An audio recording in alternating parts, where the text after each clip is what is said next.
É muito interessante que a gente acaba escutando pessoas falando assim: ah, Josué, mas nem tudo é soteriologia, né? Há muitos argumentos nesse campo sobre a questão de como se dá o plano da salvação.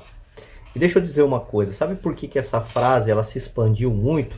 Porque ela é uma frase que mente, é uma frase mentirosa.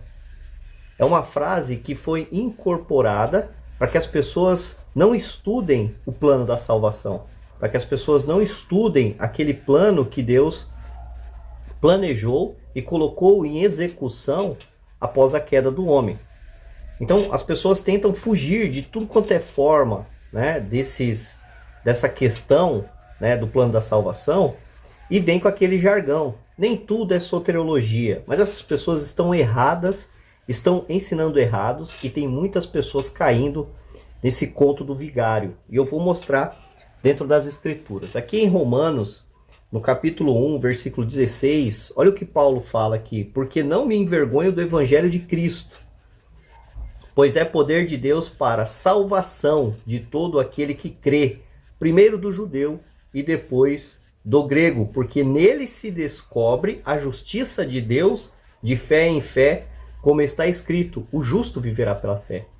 O maior texto áureo da palavra de Deus é João 3,16, porque Deus amou o mundo de tal maneira que deu o seu Filho unigênito, para que todo aquele que nele crê não pereça, mas tenha vida eterna. Versículo 17, porque Deus enviou o seu Filho, não para condenar o mundo, mas para salvá-lo.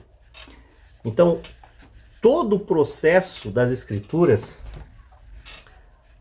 vai desembocar no plano da salvação. Paulo, ele, após a sua conversão, ele foi perseguido, ele apanhou, ele foi ridicularizado, ele teve que defender o seu apostolado por defender o quê? A Trindade? Por defender o quê? Como que o universo foi criado? Não. Defender o que ele levava para as pessoas, o Evangelho de Cristo, que é poder para quê? Para quê? Para explicar o quê? A salvação. A salvação. A salvação incomoda as pessoas. Porque quando você estuda o processo da salvação, a grandiosidade de Deus, o seu amor, a justiça, a misericórdia, os atributos de Deus que levam e vai desaguar para o processo de salvação, você consegue louvar a Deus muito mais, com maior excelência, né, até sendo uma redundância aí, sobre como um Deus todo-poderoso, Criador dos céus e da terra, ele poderia criar tudo que ele quisesse, ele poderia criar outros seres humanos, ele poderia criar tudo do zero de novo, ele tem poder para isso, mas não. Ele fez um plano para que as pessoas pudessem se arrepender dos seus pecados e serem salvas do fogo eterno. Isso tem um impacto muito grande e direto na forma que você evangeliza, na forma que você fala com as pessoas. Pessoas que não querem estudar soteriologia, né, não querem entender o conceito e o plano da salvação, não querem se municiar de materiais. Quem ensina e explica isso são pessoas que estão negligenciando aquilo que o próprio Deus estabeleceu dentro das suas escrituras e que revelou desde Gênesis até Apocalipse.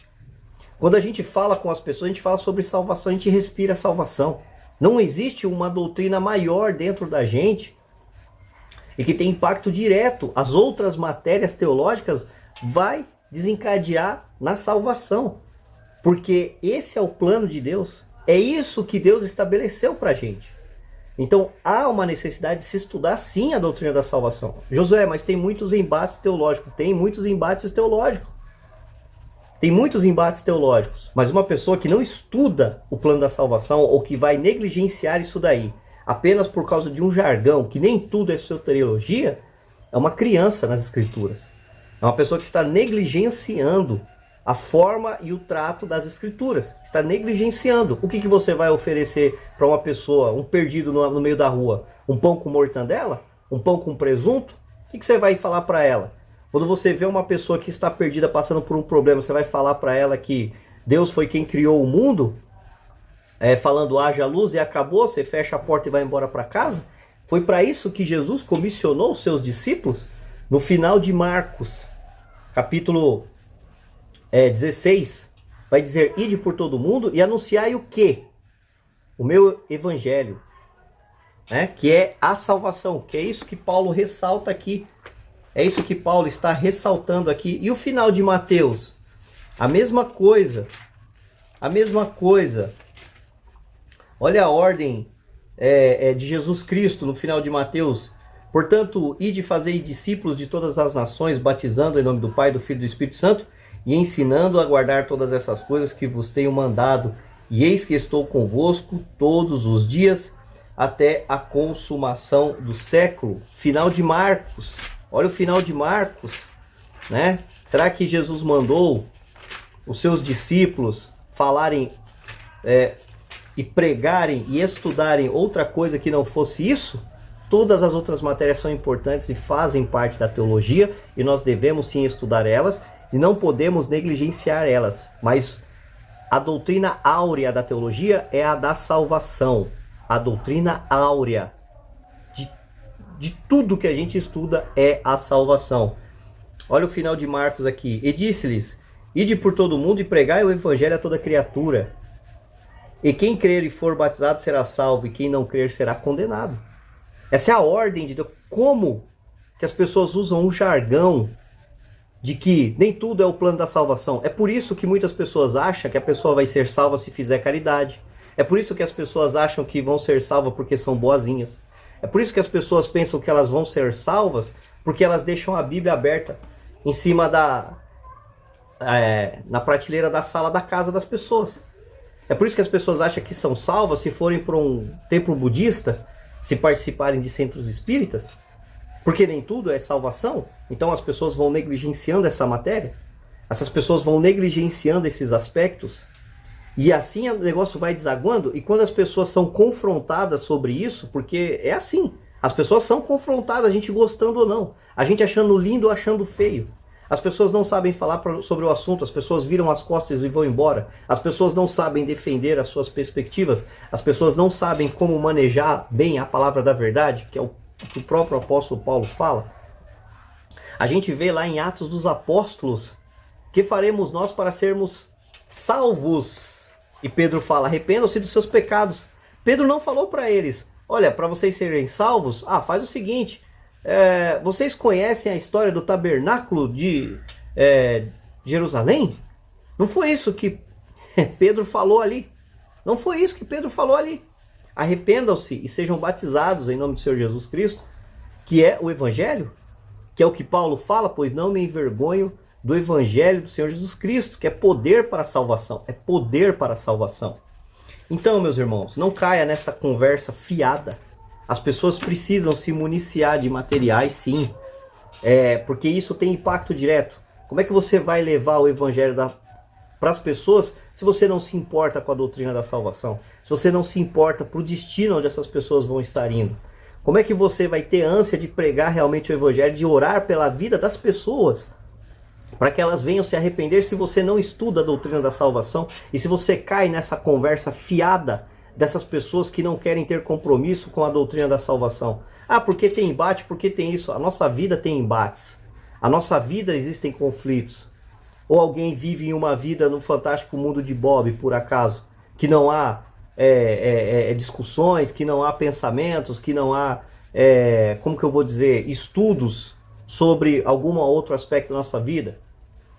Mas mesmo assim nós não negligenciamos essas áreas, mas vamos negligenciar a doutrina da salvação porque algumas pessoas não gostam de falar sobre o assunto. E como é que essas pessoas vão pregar o Evangelho? Como é que essas pessoas vão falar de Jesus? E quando essas pessoas forem confrontadas, elas vão fazer o quê? Ou enfiar a cabeça debaixo da terra? Ou vai usar esse jargão chulo? Nem tudo é a doutrina da salvação. Então você está oferecendo o quê para as pessoas? O cachorro quente?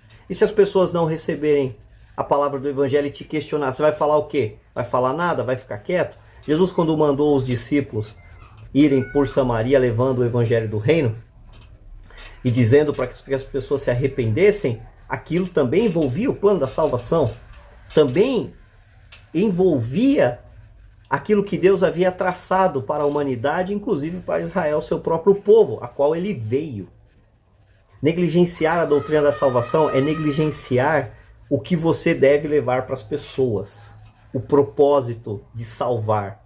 Com certeza os discípulos, naquele momento, eles não eram expert em todos os campos doutrinários e teológicos, mas com certeza o Senhor Jesus sabia da importância do plano da salvação. E Jesus falou muito sobre o campo da salvação, muito mesmo, mas não foi pouco, foi muito. E os apóstolos da mesma forma. Veja que os maiores embates teológicos sobre a doutrina da salvação está nessa área, um dos mais falados no mundo. E as pessoas vão negligenciando isso. Daqui a pouco todo mundo está falando que todos os caminhos levam a Deus, independente qual deles sejam, porque pessoas estão negligenciando essa matéria. Não é à toa que a gente vê Ed René, por exemplo, esculhambando com a doutrina da salvação e o evangelho. Vai lá, de qualquer jeito, aí tá tudo certo. O outro falou agora também, como é que é o nome dele lá? O Daniel Mastral, falando sobre homossexualidade, falando que hoje nasce crianças homossexuais, pessoas que vão negligenciando a doutrina da salvação e vai entrando por esse caminho, porque é para isso que leva. Quando não há distinção, quando não há estudos sobre a matéria, vai desaguando para esse lado aí. E se você é arminiano, e se você é pentecostal, não negligencie essa matéria, não caia nessa conversa furada de pessoas que não têm compromisso com a matéria e que fica falando que nem tudo é doutrina da salvação. Não caia nessa conversa furada, fiada. Isso daí é uma mentira do diabo. Eu vou repetir de novo, eu vou falar bem devagar. Isso é uma mentira do diabo.